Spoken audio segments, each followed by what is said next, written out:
Bonjour chers amis, très heureux de vous accueillir aujourd'hui dans un autre instant culturel que nous allons consacrer à un ouvrage très connu, très célèbre, chez un philosophe de renommée.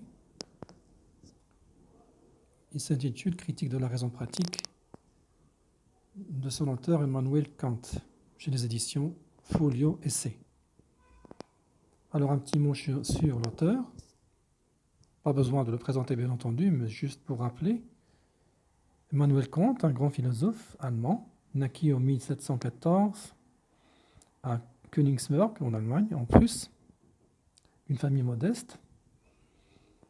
Il avait étudié la morale, les mathématiques, la physique, la philosophie à l'université de sa ville entre 1740 à 1746. Après quoi, il s'est donné à l'enseignement en tant que précepteur chez les familles nobles dans plusieurs villes prussiennes. En 1755, il retourna à sa ville natale pour commencer une longue carrière d'enseignement. Sa manière de vivre, sa droiture, son large savoir, bien sûr, était pour lui un gage d'estime de la part de ses concitoyens. Alors, dans cet ouvrage, comment Emmanuel Kant voit la raison pratique? Alors, pour lui, deux choses remplissent le cœur d'une admiration et d'une vénération toujours nouvelle et toujours croissante, à mesure que la réflexion s'y attache et s'y applique. Le ciel étoilé au-dessus de moi et la loi morale en moi. Ces deux choses, je les vois devant moi. Je les rattache immédiatement à la conscience de mon existence. La première vision anéantit, pour ainsi dire, mon importance en tant que je suis créature animale, qui doit restituer la matière dont elle fut formée à la planète. Après avoir été doué de force vitale pendant un court laps de temps. La deuxième vision, au contraire, rehausse ma valeur comme intelligence par ma personnalité, dans laquelle la loi morale me révèle une vie indépendante de l'humanité et même de tout le monde sensible. Emmanuel Kant. Alors, en guise d'introduction, Kant nous propose la chose suivante. L'usage théorique de la raison porté sur des objets de la seule faculté de connaître et une critique de la raison en vue de cet usage ne concernait à proprement parler que la faculté pure de connaître parce qu'elle faisait naître le soupçon, confirmé par la suite qu'elle se perd facilement au-delà de ses limites. Parmi les objets inaccessibles ou même des concepts contradictoires, il en va déjà sûrement de l'usage pratique de la raison.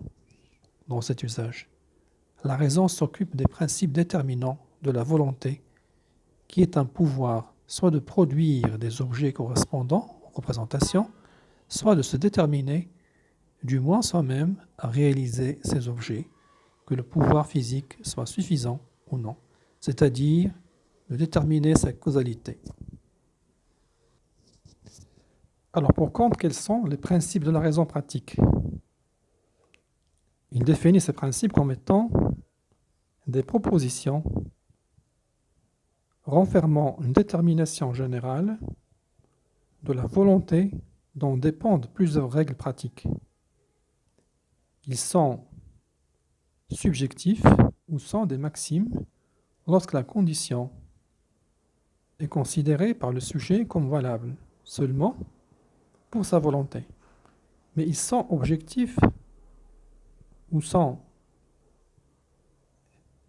des lois pratiques quand cette condition est reconnue comme objective, c'est-à-dire valable pour la volonté de tout être raisonnable.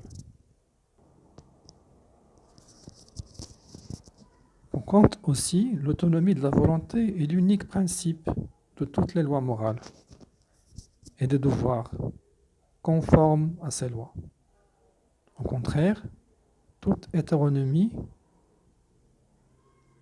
de l'arbitre non seulement se fonde ou ne fonde aucune obligation, mais s'oppose plutôt au principe de l'obligation et à la moralité de la volonté.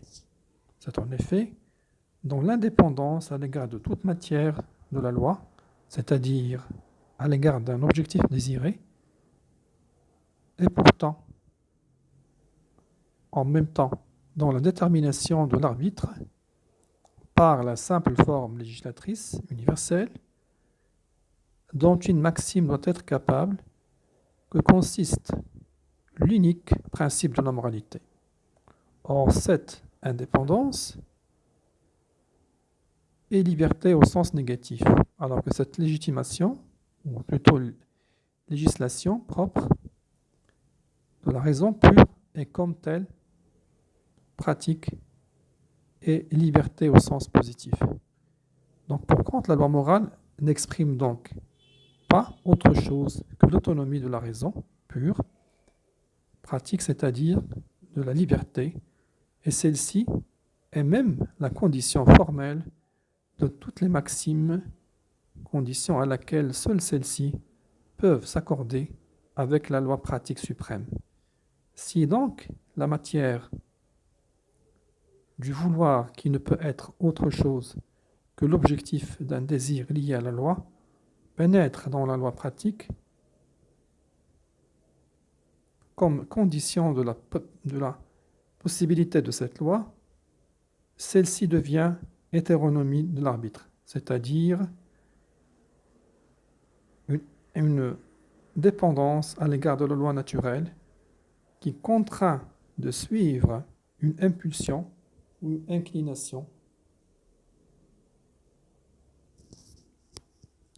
quelconque, et alors la volonté de se donner par elle-même la loi, mais seulement le précepte